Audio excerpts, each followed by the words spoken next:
a good-looking man, and any barmaid can be a star. Welcome to another episode of A-List Classics, where we discuss must-see movies that are the greatest films of all time. I am your host, the Game Changer, Wes Troop. And in this episode, we are going to travel back to 1989, where we're going to talk about one of the most famous romantic comedies of all time.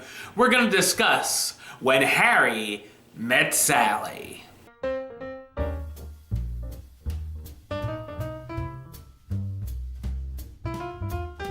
In 1977, Harry Burns and Sally Albright meet each other for the first time after graduating from the University of Chicago. The two share a drive to New York City, where Sally plans to begin journalism school and Harry will start a career. During the awkward drive, the two realize that they can't stand each other, as Harry thinks Sally is high maintenance and overbearing, and Sally believes Harry to be too depressing and annoying. The two also debate whether men and women can just be friends. Once in New York, the two go their separate ways and say goodbye forever. 5 years later, they end up running into each other again, still can't stand each other, and go their separate ways. 5 years after that, Harry and Sally have yet another chance meeting in New York and are both fresh out of relationships. Realizing they're not looking for romance, they figure that they can come to a place in their life where they can be friends. After becoming best friends, Harry and Sally wonder if they should fight their more romantic feelings for each other or just remain friends. When Harry Met Sally is an outstanding romantic comedy. The film is directed by Rob Reiner and written by Nora Ephron. The idea of the film actually came from Reiner's recent divorce and having to return to the single life, and the character of Harry was actually based off of him, while Sally was based off of Nora and a few of her friends. When Harry Met Sally opened in limited release and then a wide release on July 21st, 1989. There's a lot of things that separates this from the standard genre fare we're used to seeing so often, one of them being putting a new spin on the usual cliches. While viewers might be able to predict how things will end up, it's the journey there that's very different than what we normally see. As it's the standard setup of the two characters not getting along at first, it's intriguing letting the characters go their separate ways here and keep parting from each other, but years later enter each other's lives yet again.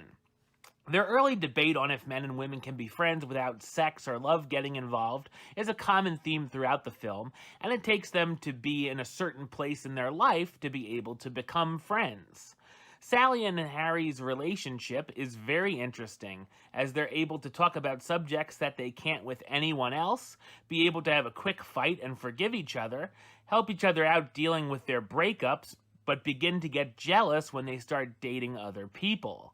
There's also usually something in rom-coms that's keeping the characters apart, but here, it's just difficulties with themselves or each other, keeping them from being together, like being afraid to admit the feelings they have. It also has a lot of fun seeing Harry and Sally's best friends, Jess and Marie, who take an instant liking to each other after a double date, and they're some of the greatest rom-com friend characters. The writing here is very clever, giving us some honest and smart conversations, as well as spectacular back and forths and dialogue between the characters. There's a ton of laugh-out-loud moments throughout, from Sally taking forever to order food at restaurants, Harry reading the last page of a book in case he doesn't live to read it the whole way through, the famous Cat's Deli orgasm scene where Reiner's mother, Estelle, gets one of the most memorably funny lines in history, to the actors doing some great improv throughout. There's terrific scenery of New York City throughout the film, especially during the fall and winter months. The soundtrack is full of classic love songs performed by Harry Connick Jr., which is a perfect fit.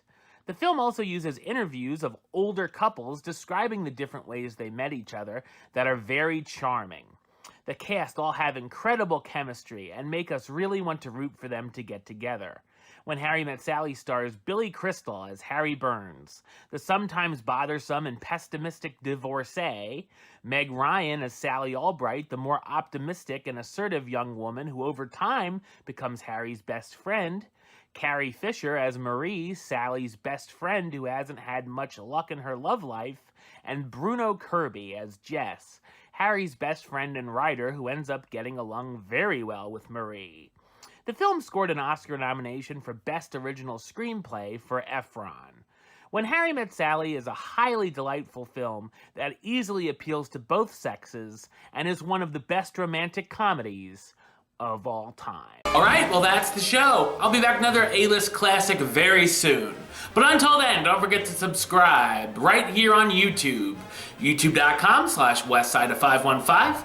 Like the show on Facebook, Facebook.com/WestTrooPAlist. And of course, you can follow me on the Twitter and the Instagram @WesAlist.